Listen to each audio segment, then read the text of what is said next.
Assalomu alaykum YouTube akademiyasi o'quvchilari. Bugun bizda ikkinchi dars. YouTube'da video yuklashda qanday qoidalarga rioya qilishimiz kerak, qanday videolarni yuklab bo'lmaydi, ya'ni YouTube qonun qoidalari haqida gaplashamiz. YouTube'da kontent yuklashda YouTube qoidalariga rioya qilish juda muhim. Aks holda videolar o'chiriladi yoki kanalga zarba, ya'ni strike beriladi. Mana shu strike 3 marta kelgandan keyin kanalingiz bloklanadi. Quyida YouTube'da yuklab bo'lmaydigan kontentlar haqida mana oddiy qilib tushuntirib bergan. Buni ChatGPT dan so'raganman. Birinchisi, mualliflik huquqini buzish. Boshqaning videosini ruxsatsiz yuklash. Kino, serial, kliplarni to'liq yoki katta qismini qo'yish. Boshqa kanaldan olib, o'zingizniki qilib qo'yish. Hatto qisqa bo'lsa ham egasi shikoyat qilsa, video o'chadi. Ya'ni boshqa odam video oldi, video qo'ydi, o'zini shaxsiy yaratgan videosi. Endi u videoni ko'rishlar soni balandligini ko'rib, siz ham qo'yib ko'rmoqchi bo'ldingiz, lekin bu xatoni takrorlamang. Bu xatoni qilib ko'rmang.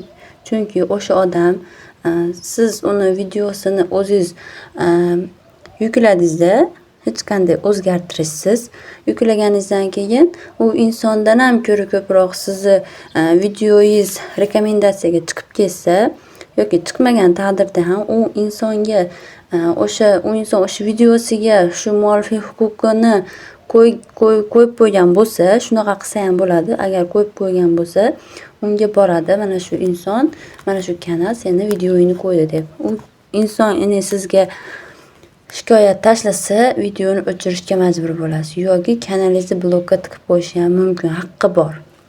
Shuning uchun bu xatoni takrorlamang.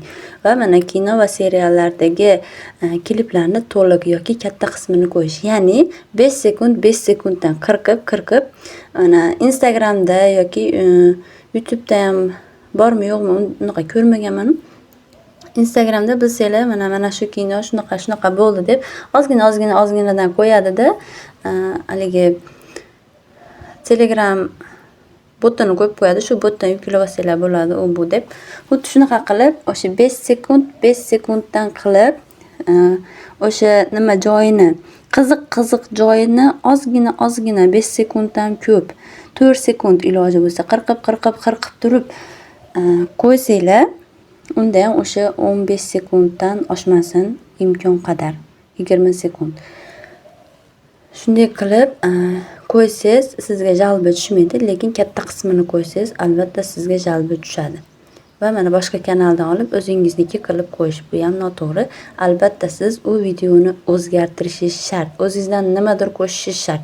Yoki bo'lmasa o'sha nimani kino, serial yoki klipni, misol boshqa tilda bo'lsa, ovozini bezuk qilib turib, o'zingiz gapirib, shunaqa bo'ldi deb gapirib chiqsangiz bo'ladi. Lekin katta qismini qo'yish mumkin emas. Ikkinchisi noto'g'ri content, ya'ni spam, clickbait, aldov sarlavha va thumbnail. Ya'ni sarlavha. Ko'rsanglar mana YouTube'da, mana hozir ko'rsataman, bir yo'la ko'rsatib o'tib ketaman. Nima ekanligini bilishinglar uchun sarlavha. Ya'ni mana bu yerda mana sarlavha, mana shu video mana obloshkasiga misol yozilgan. Sizni misol videoyingizda ichida boshqa narsa-yu obloshkasida va mana bu yerda sarlavha, videoning nomi boshqa-yu videoni ichidagi narsa boshqa bo'lsa, aldov, shunchaki odamlarni faqat jalb qilish maqsadida yolg'on sarlavha va yolg'on obloshka qo'yib odamlarni jalb qilsangiz, odamlar unga jalbi tashlasa, sen aldabsan, bu video ham kanalingizdan bloklanadi. Bundan ehtiyot bo'lish kerak. Uchinchisi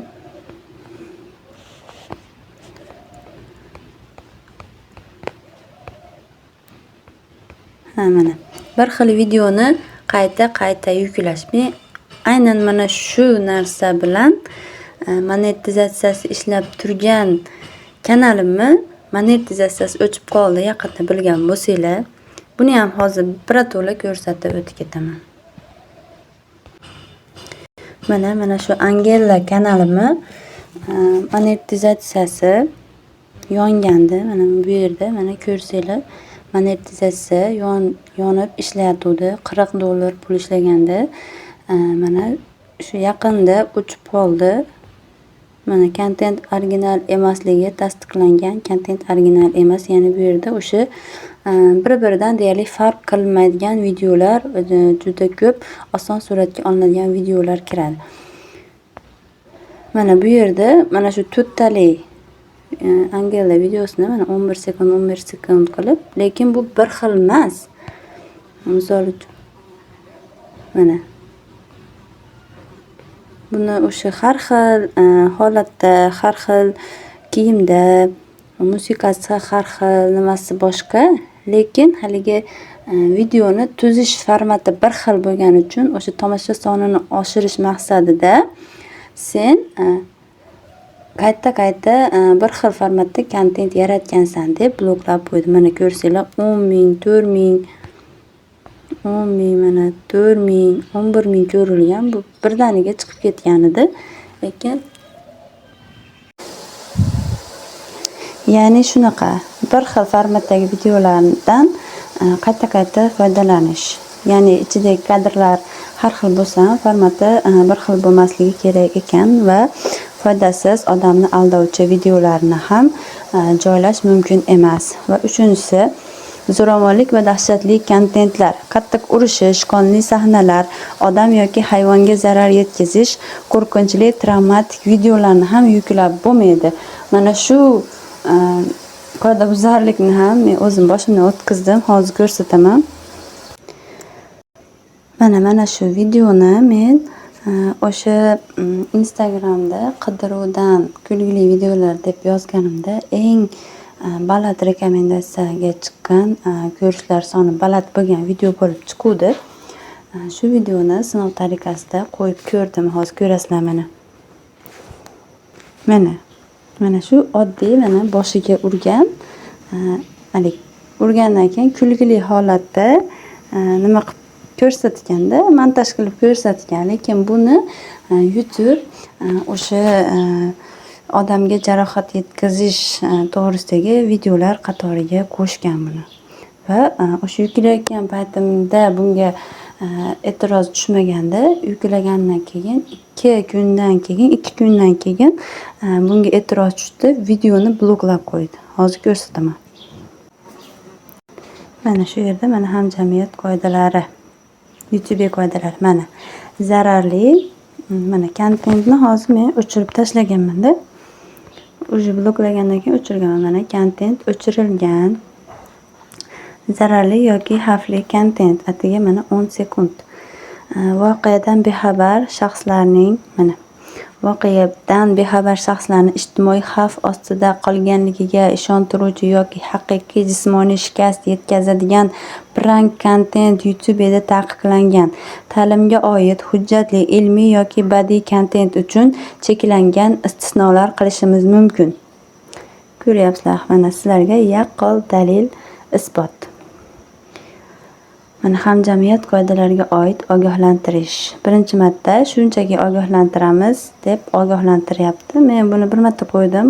Boshqa bu xatoni takrorlamayman. Sizlarga misol tariqasida ko'rsatdim. Bu xatoga yo'l qo'ymanglar.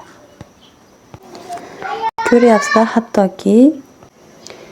hattoki prank bo'lsa ham bunaqa videolar qo'yishga ruxsat berilmagan. 3-ni ko'rib chiqdik. Endi 4-si nafrat va haqorat. Millat, din, erkni kamsitish, kimnidir haqorat qilish, tahqirlash ma'nosidagi videolarni ham yuklab bo'lmaydi. Bunaqa videolarga nimalar kirishini bilasizlar. Yolg'on va zararli ma'lumotlar, fake yangiliklar, yolg'on xabarlar, insonlarga zarar beradigan maslahatlarni ham YouTube bu kanalingizni tahlil qiladi. Siz yuklayotgan paytingizda sizga shikoyat bildirmasa ham undan keyin ham tahrirlab chiqadi. Shuning uchun ehtiyot bo'linglar. Yolg'on xabarlar, odamlarga zarar beradigan maslahatlarni video qilib olib chiqmanglar. 18+ nomaqbul kontentlar umuman taqiqlangan. Erotik yoki ochiq kiyimdagi videolar, jinsiy mazmundagi kontentlar ham bloklanadi. Kanalingizni ham bloklab tashlaydi, ehtiyot bo'lasizlar. Xavfli harakatlar, odamlarni xavfli chellenjga qilishga undash, o'ziga yoki boshqalarga zarar yetkazadigan ishlar qilish, chellenjlar, misol uchun musobaqalar. Zarar beradigan xavfli musobaqalarni ko'rsatish ham mumkin emas. Video qilish, bolalar bilan bog'liq noto'g'ri kontentlar, bolalarni xavf ostiga qo'yish, bolalar orqali noto'g'ri kontent qilish, ya'ni noto'g'ri mazmundagi kontentlarni bolalar bilan olib qo'yish ham mumkin emas. 9-si soxta monetizatsiya, pul uchun firibgarlik, ya'ni sun'iy ko'rish, nakrutka uriladi deydi-ku. Nakrutkaga ham pul to'lamaydi. Ovora bo'lib nakrutka urib yurmanglar, ya'ni yana botlar orqali obuna yig'ish. Bu ham taqiqlangan. Va mana shu 9ta qoidalarni eslab qolinglar. Bu mazmundagi kontentlarni iloji boricha qilmaslikka, o'zingiz qo'lingizdan keladigan yo'nalishda videolar qilishga harakat qiling.